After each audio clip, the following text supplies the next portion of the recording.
So you know you're going against the best in the league, 70%.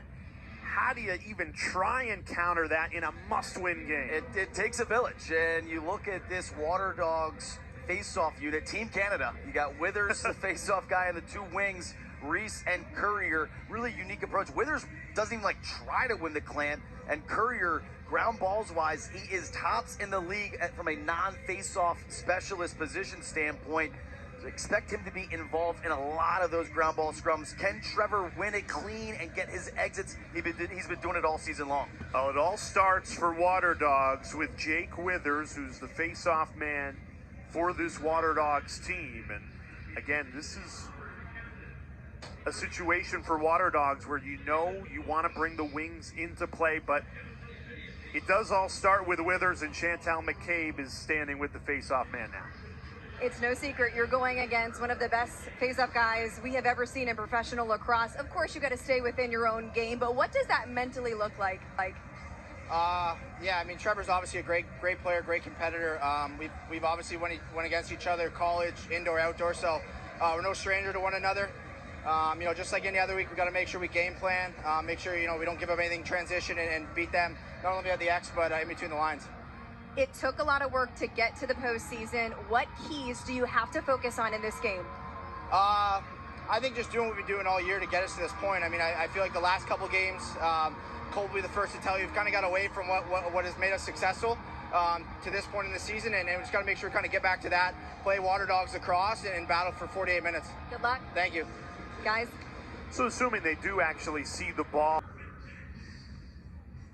This was a thriller in the regular season out in Denver. Took overtime. Jack Hanna scored the winner to win it for Waterdogs 16-15. Talked a lot about the face-off battle. MVP favorite Trevor Baptiste, 70% on the year.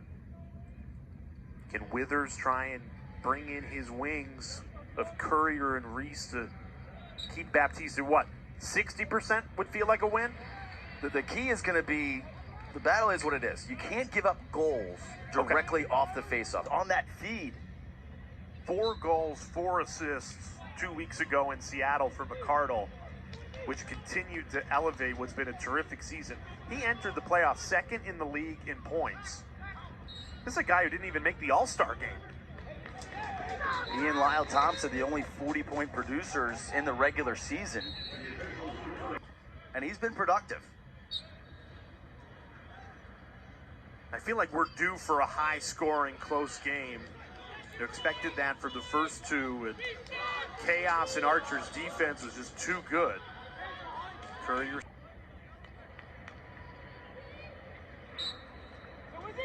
Okay, you got a great look there.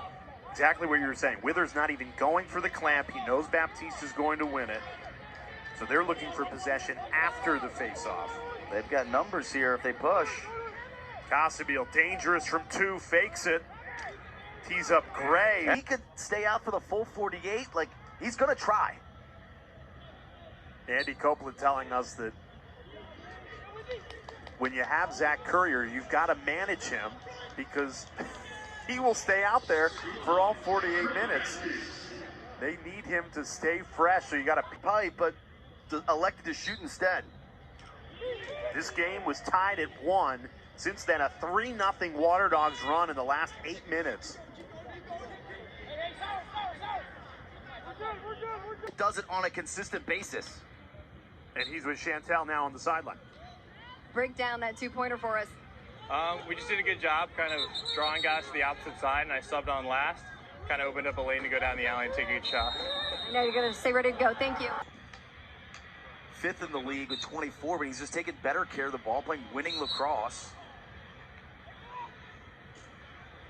Meanwhile, as we talk MVP race, the MVP frontrunner wins another face-off. Tried to scoot right to goal, didn't get his hands free. That's a turnover. Trying to tell Bucaro to force him the other way, but it was too late. Once Walker gets those left hands free, he'll usually make you pay.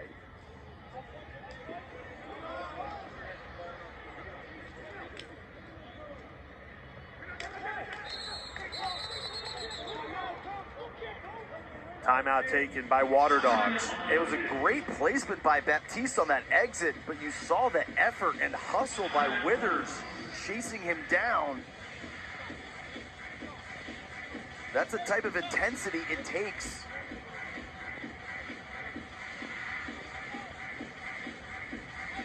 Yeah, I love going under the helmet, even when it's a defenseman whose defensive unit gives up a great breakdown of how Paul and Mike Rabel really gave birth to what has become truly one of the premier leagues in this country now. Tough ground ball off the face-off. Guess who?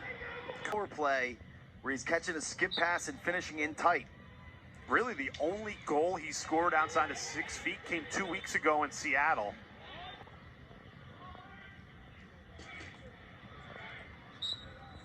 And the biggest problem with the Atlas 12-minute scoring drought was not getting Trevor Baptiste on the field enough. And even when they do get him on, Zach Currier, not only are you nullifying him at the faceoff X, you're actually turning him into a detriment when you catch him on D like that. Well, that's just a heads-up play by Withers.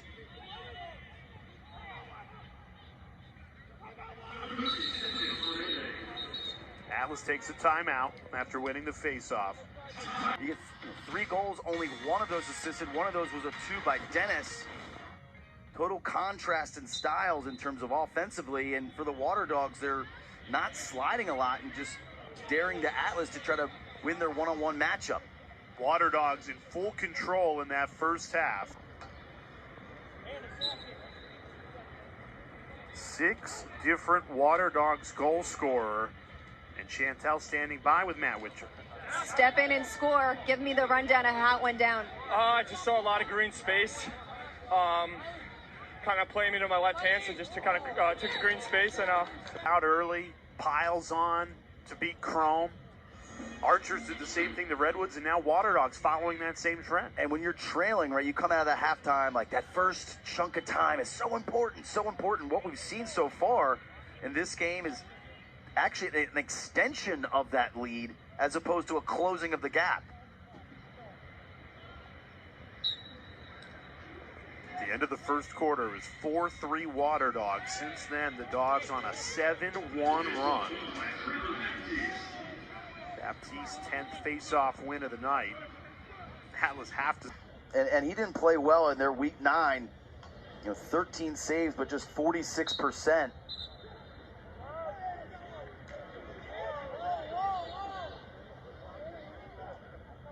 Waterdogs owning this third quarter. 3 goals on 5 shots. That ends up in Waterdogs' favor.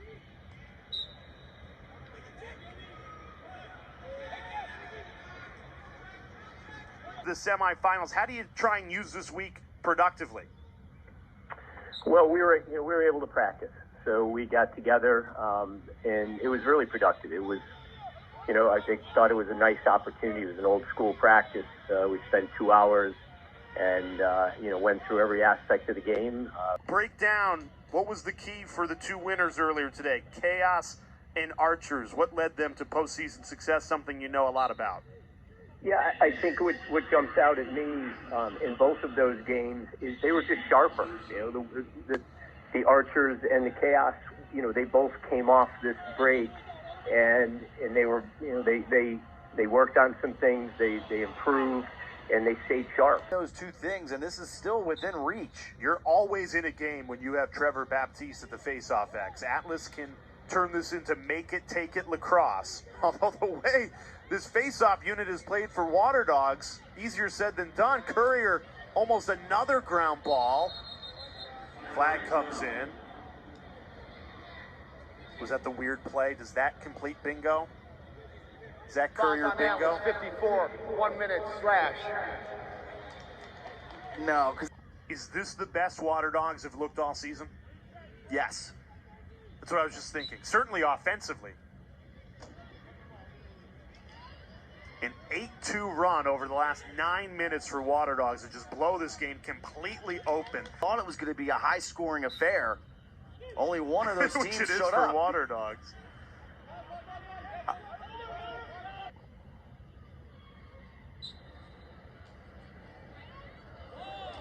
Baptiste just rolls right through Withers. And just all of these ground balls seem to end up in Reese or Currier's stick. I can't think of a single 50-50 ground ball off the faceoff that's gone Atlas's way. Can you? No. And as a result, Withers is actually 52% at the X right now. Said if we can shut this down, we really like our settled offense against their settled offense. And that's really exactly what this game is boiled down to. And coming in today's game,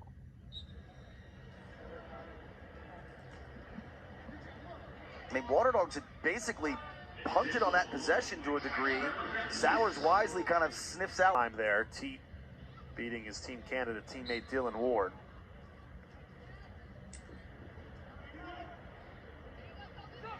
Courier.